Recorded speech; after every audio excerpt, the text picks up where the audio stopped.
వసేవ్ ఆ ఆవును వదిలిపెట్టే. ఆడొచ్చాడంటే నేను లేనని దాన్ని తీసుకుపోతాడు. చాలా రోజులుగా రైస్ మీ దగ్గర ఒక పార్టీ తప్పించి తిరుగుతున్నాడు. రా వెళ్ళాడు సంగతి చూసుద్దాం. మాయా 1000 రూపాయలు. 1000 రూపాయలు ఊరికే ఇలా నచ్చపెట్టకరా. నా దగ్గర నువ్వు ఎప్పుడు డబ్బు తీసుకెళ్ళదంట్రా. వసూలు అవగానే నీకు 1000 రూపాయలు ఇస్తాలే ఉండు. ఏ భయ్యా అన్నా అప్పిచ్చినోడి దగ్గరికి వెళ్తున్నాను, కొట్టును భద్రంగా చూసుకో. సరే అన్నా. ఇక్కడికి వచ్చి పని నేర్చుకుంటున్నారో లేదో నోట్లో ఒక్కేసుకొని ప్రతి ఓడు అన్నాన్ని పిలవడం నేర్చుకున్నారు. ఆవలింతకు అన్నున్నాడు కానీ తుమ్ముకి తమ్ముడు లేడు కదా. సామెత నక్కండి. వెళ్ళు మామా. ఎరా నువ్వేదో కుర్రాళ్ళకి మహానుభావులు చెప్పినట్టు సామెతలు చెప్పి బాగా ఇరుక్కున్నావంట. సర్లే మామా, సామెతలు చెప్పే వాళ్ళకి ఈ ప్రపంచంలో ఎక్కడ మర్యాద ఉంది? అవును, నువ్వు పెద్ద అరిస్టాటిల్వే సామెతలు చెప్తున్నావంట. వాళ్ళు నిన్ను తొక్కి పట్టి నారదీయకుండా వదిలేరు చూడు, దానికి సంతోషించరా.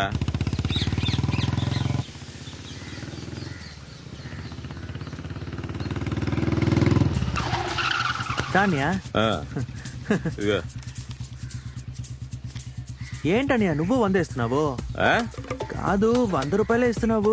అదే చెప్పే పని అడిగానన్నయ్య. చేసేది లేదు కానీ చేతి ఖర్చులకు మాత్రం డబ్బులు అడుగుతారు వచ్చి. ఇదిగో. ఏంటనియా ఇలా అనేసావు? వీడిని పట్టుకోవడానికి 4 రోజులు తిరిగాను తెలుసు కదా. ఉంచుకోరా, ఎప్పుడు ఇదే పాట. థ్యాంక్స్ అనియా.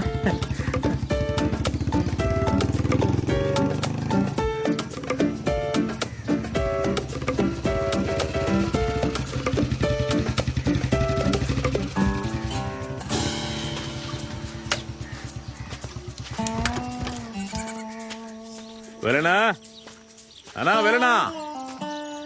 రండి లోపలికి రండి. అన్నను పిలువదినా. ఆయన బయటికి వెళ్ళారుగా. అన్న ఇంట్లో ఉన్నాడని తెలిసే అక్కడికి వచ్చినాం. వెళ్ళి పిలువదినా. ఆయన లోన కూర్చోబెట్టి నేనేం చేస్తానయ్యా? అనుమానం ఉంటే మీరే చూడండి. లోపలికి వెళ్ళి చూడు. ఆయన ఇంట్లో ఉన్నది వాస్తవమే. అర్జెంటుగా ఓ ఫోన్ వచ్చిందని ఇప్పుడే బయలుదేరి తిరువణామలై వెళ్లారు. కాఫీ టీ ఏమైనా తాగుతారా? ఏంటది?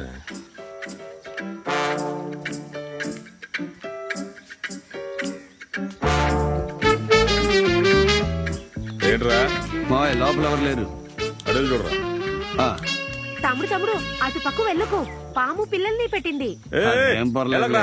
ఎలాగరాటు ఎందుకురా లేనిపోయిన గొడవలు. పైగా నా టైం అస్సలు బాగాలేదు. వదినా అన్న రాగానే కనీసం ఆ వడ్డీ డబ్బులు అనేమని చెప్పు. 6 నెలలుగా అస్సలు లేదు, వడ్డీ లేదు. కొంచెం నువ్వైనా నచ్చ చెప్పొదినా. ఆ మాదేశ్ నా కొడుకు మనల్ని బాగా ముంచాడ్రా.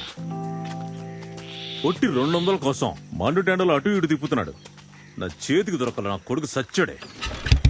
నేను 100 రూపాయలు అడిగితే 100 సాకులు చెప్తావు, కానీ వీళ్ళకి మాత్రం నీ ఇష్టానికి డబ్బులు ఇస్తావు. అది గడ్డుగా వచ్చి నుంచొని తలగొక్కుంటూ సహాయం అడిగితే ఏం చేయగలనరా?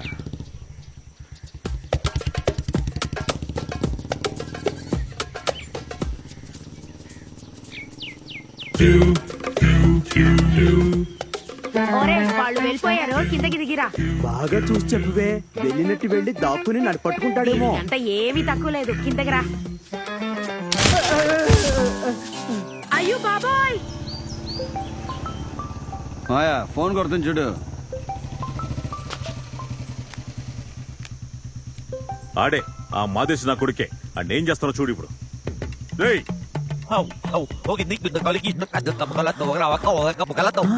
అమ్మనా నా అన్నయ్య నన్నెందుకు తిడుతున్నావు అన్నయ్య? డబ్బులు కావాలంటే 150 అడిగి తీసుకోవచ్చు కదరా. మమ్మల్ని ఎండలో అటు ఇటు తిప్పుతున్నావు. అన్నయ్య ఏమంటున్నావు అన్నయ్య? ఆ వేలుచామి చెట్టు మీద నుంచి కింద పడిపోయాడు. వేలు సవి చెట్టు పై నుంచి కింద పడ్డా. నువ్వు రావడం చూసి భయపడి చెట్టెక్కి దాక్కున్నాడంట. దిగేటప్పుడు కమ్మిరికి పడిపోయారంట. రేయ్ నన్ను మోసం చేయాలనుకుని చెట్టెక్కినోడిని ఆ దేవుడే పైనుంచి నెట్టేశాడు చూసావా? దేవుడు నెట్టేసింది ఆడిని కాదన్నయ్య. ఆ? చెట్టు మీద నుంచి కింద పడి మీటర్ వడ్డీ అది ఇది అందరూ మాట్లాడుకుంటున్నారన్నయ్య. ఇప్పుడు ఆయన తీసుకెళ్ళడానికి అంబులెన్స్ వస్తోంది. వాడికి ఏమైనా అయిందనుకో నీ పరిస్థితి. రేయ్ మాదేశే ఇప్పుడు నేనేం చేయాలరా? నువ్వు ఎక్కడ ఆకుండా వెళ్ళిపోన్నయ్యా. ఎలాగో మన గవర్నమెంట్ హాస్పిటల్ చేరుస్తారు. ఇక్కడ పరిస్థితిని బట్టి నేను మీకు ఫోన్ చేస్తాను. డబ్బులు రెడీ చేసుకో. మీ దొడ్డి నేను చూసుకుంటాను. నువ్వేం కన్ఫ్యూజ్ అవ్వకు. నువ్వేమైనా మీటర్ వడ్డీకి చక్కెర వడ్డీకి డబ్బులు అప్పించావు. చాలా తక్కువ వడ్డీకే కదా. పోరా, అనవసరంగా ఈ వ్యాపారంలోకి ఎందుకు వచ్చి దిగానా అని బాధపడతా ఉంటే మధ్యలో ఇదొకటి. అప్పు అడగడానికి వచ్చినప్పుడు ప్రతి ఒక్కరు నన్ను కర్నుల్లా చూస్తారు. అప్పు తీర్చమని అడిగితే నన్ను కర్కోటకుడు అంటున్నారు.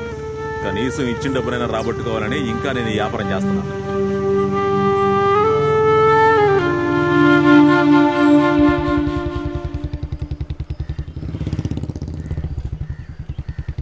అన్నా డబ్బులు జాగ్రత్త. చాలా రోజులైంది చూసి. రారా. ఏమయ్యా, మన ఊర్లో ఓ ముసలి చనిపోయింది, కండిషన్ లో ఉన్న ఒక పెట్టి పంపించు. పర్లేదు తీసుకో అన్నా. రే, ఓ 7,000 తీసివ్వు. అన్నా ఆ. ఒక నిమిషం, ఒక చిన్న సమస్య వచ్చి పడింది. త్వరగా కనిపయ్యా. రే నితీషో అన్నా, వెళ్లేదారిలో వైన్ షాప్ లో మందు కొనాలి, గుర్చే. చెప్పు అన్నా. గవర్నమెంట్ ఆసుపత్రిలో వేలుస్వామి అనే ఒకరిని అడ్మిట్ చేసి ఉంటారు. ఆడికి వెళ్ళి ఆడి భార్యకి ఈ డబ్బు ఇచ్చి ఆడేం జరుగుతా ఉందో నాకు అప్డేట్ ఇవ్వు. ఆ? సరే అన్నా. బయలుదేరు. ఏమయ్యా, నీ పాటికి బీహార్ రోడ్కి అంత డబ్బు ఇచ్చేసావు, అది పట్టుకుని వాడు పారిపోయాడంటే? బీహార్ వాళ్ళందరూ చెడ్డోళ్ళు కాదన్నా. వాళ్ళలో మంచోళ్ళు ఉంటారు, మనూరులో ముంచే వాళ్ళు ఉంటారు. సరే, వాడిని హాస్పిటల్కి పంపించేసావు, మరి నాతో పాటు వచ్చి ఈ పెట్టిన ఎవరు రెడీ చేస్తారు? అదా ఏం చేయాలని ఆలోచిస్తున్నా. మామయ్య డబ్బులు ఉండరా నువ్వు ఒకటివి. ఏమయ్యా, పోనీ ఇతన్ని తీసుకెళ్ళమంటావా? అరే, ఇదంతా నేను చేయలేనన్నా, మీరు వేరే. రేయ్, ఇదిగో నువ్వు 1000 రూపాయలు అడిగావు కదా, తీసుకో. చాలా థ్యాంక్స్ మామ. నీకే తెలుసు ఆ సోది న్యాయాల వల్ల ఏ పని జరగట్లేదని. అన్నతో పాటు వెళ్ళి ఆ పెట్టిని మాత్రం ఫిక్స్ చేసి ఇవ్వరా ప్లీజ్ రా. అయ్యో మామయ్య, ఐపీఎల్కి వెళ్ళాలి. ఐపీఎల్ మ్యాచ్ రేపు ఉదయం జరిగేది, ఇప్పుడు వెళ్తే రాత్రికి వచ్చేయచ్చురా. అయ్యో, నేనంత దూరం వెళ్ళొస్తే టైర్డ్ అయిపోతాను. తమ్ముడు, మీరు క్రికెట్ ఆడతారా? చూస్తానన్నా. ఓ, చూడడానికి టైడ్ అయిపోతావా? వెటికి నితీష్ కుమార్ ఒక్కసారి వెళ్తే ఆడికి 300 రూపాయలు ఇస్తానరా. నీకు కావాలంటే 200 కలిపి 500 రూపాయలు ఇస్తానరా. ఇస్తావా మామ? వారి పిచ్చి నా కొడక. ఇదిగా డబ్బు డబ్బు అని పరా. అన్నా వెళ్దామన్నా. రే, బండి తీసుకుని రారా. జాగ్రత్తయ్యా.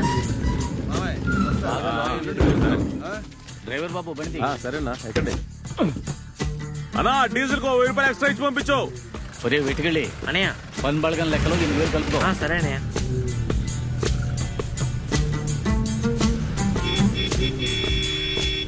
బాబు, ఈ వ్యాన్ అతను సొంతమేనా?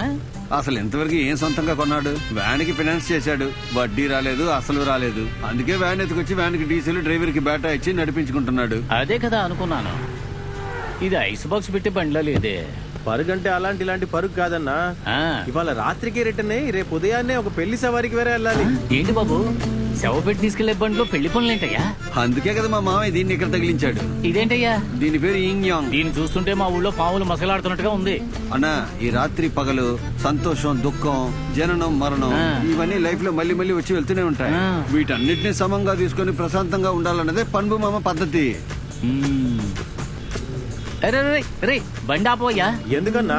అరే, కొట్టు దాటిపోయామయ్యా, బండిని కొంచెం లెఫ్ట్ లో ఆపు. రే, సైడ్ లో ఆపు. అక్కడ ఆపుతా. వెళ్ళనా? దిగు దిగు, త్వరగా దిగు, వెళ్ళు. అక్కడే చెప్పాను కదా, త్వరగా దిగరా. జాగ్రత్తగా దిగన్నా, కింద పడిపోవద్దు. చెప్పరా. రే, నువ్వు 1000 రూపాయలు అడిగావు కదా, నేను 1500 రెడీ చేశాను. చిన్న పనుందని కాస్త బయటకు వచ్చాను, కొంచెం లేట్ అవుతుంది. రాగానే చెన్నైకి బయలుదేరదాం రా. ఆ? నువ్వు రెడీగా ఉండు. ఇవ్వయ్యా. ఏయ్, ఇవ్వు.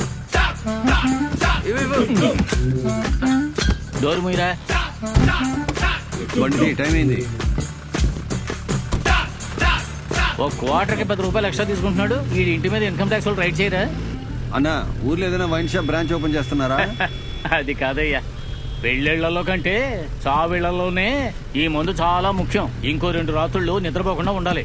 ఈ తీర్థాన్ని అక్కడక్కడ చల్లితేనే దెయ్యాలు భూతాలు రాకుండా ఉంటాయి. ఓ, అది సరే, ఇష్టానికి ఖర్చు పెడుతున్నారా? ముసలిది వెయిట్ పార్టీయా? ఆవిడ కొడుకొకడు సౌదీలో ఉన్నాడు.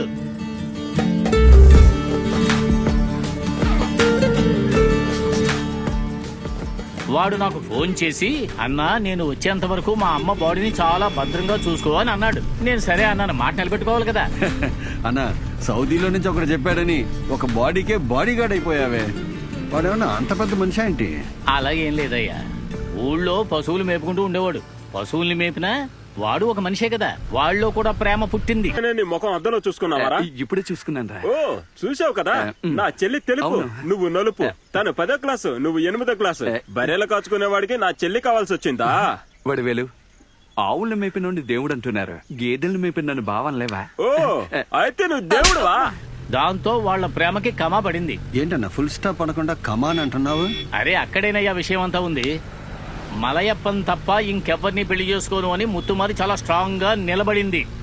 నేను కూడా సంపాదించి చూపిస్తాను అని మలయప్పన్ సౌదీకి వెళ్ళిపోయాడు. సౌదీకి వెళ్ళిపోయాడా? అక్కడేం చేస్తున్నాడన్నా?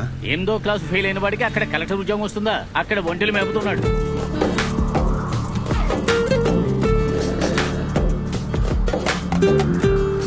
ఇక్కడ గేదెలు మేపాడు, అక్కడ ఒంటెళ్ళు మేపుతున్నాడు అనమాట. ఏంటయ్యా ఒంటెలు మేపుతున్నాడు అని ఎగతాళిగా అన్నావు? అక్కడ అతను ఎవరి ఒంటెలు మేపుతున్నాడో తెలుసా?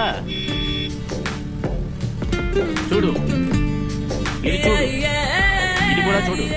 సౌదీ మహారాజు ఒంటెల్ని ఒక తల్లిలాగా చూసుకుంటూ ఆ రాజే తన అభిమానిగా మారేలా చేశాడు మలయప్పన్. ఓహో, అదా విషయం. రే, అక్కడ నిలబడిన అటాక్ పండి అక్క వనజే కదా? రే రే రే రే షణ్ముగనేరా ఇది వనజ కాదన్నా, తన చెల్లెలు పుష్ప. దేవయ్య, కొంచెం బండి ఆపు. రే రండ్రా పోదాం. అటాక్ పండి చెల్లెలు అంటున్నావు, ఇంత సింపుల్ గా ఉందేంటి? ఏంటి అటాక్ పండి నీకు తెలుసా? అటాక్ పండి తెలియకుండా ఉంటాడా? ఓ, చచ్చిపోయిన ఆ ముసలావిడ అక్క కొడుకేనా ఈ అటాక్ పండి? ఎంత దూరంలో తీసుకెళ్ళి ఆపడు చూడు. అన్నయ్య, ఏంటి పుష్ప, షణ్ముగన్నయ్య. పెద్దమ్మ అంత్యక్రియలకే కదా బయలుదేరావు? అవునన్నయ్య, బస్సు వెళ్ళిపోయింది. పొద్దున్న 5:30కి మళ్ళీ బస్సు. ఎక్కడ అలా నుంచోకు. ఏం చేయాలని అనుకుంటున్నాను, మీరే వచ్చేసారు. సరే సరే, అడ్జస్ట్ చేసుకున్నాం. సరే ఎక్కి అన్నయ్య. లోపలికి రా. రే, ఎక్కి జాగ్రత్తగా కూర్చో. జాగ్రత్త. ఏమా పుష్ప, ఆ, అన్నయ్య. మీ అన్న అటాక్ పండి ఎలా ఉన్నాడు? తనకేమన్నయ్యా, బీరంగిలాగా దర్జాగా ఉన్నాడు. ఇంకా విశేషాలేమిటి? ఇంకేముంది, మలయ పని వస్తేనే విశేషం. ఐఫోన్ తీసుకురమ్మని చెప్పాను, తెస్తాడో లేదో చూద్దాం. ఏమా, అమ్మ అంత్యక్రియలకు వస్తూ ఇవన్నీ తీసుకురామని చెప్పావా? ఆడి తీసుకురాకపోతే ఆడి చేతిలో ఉన్నది లాక్కుంటమే. ఏమంటావు వెటికలి? కరెక్టే.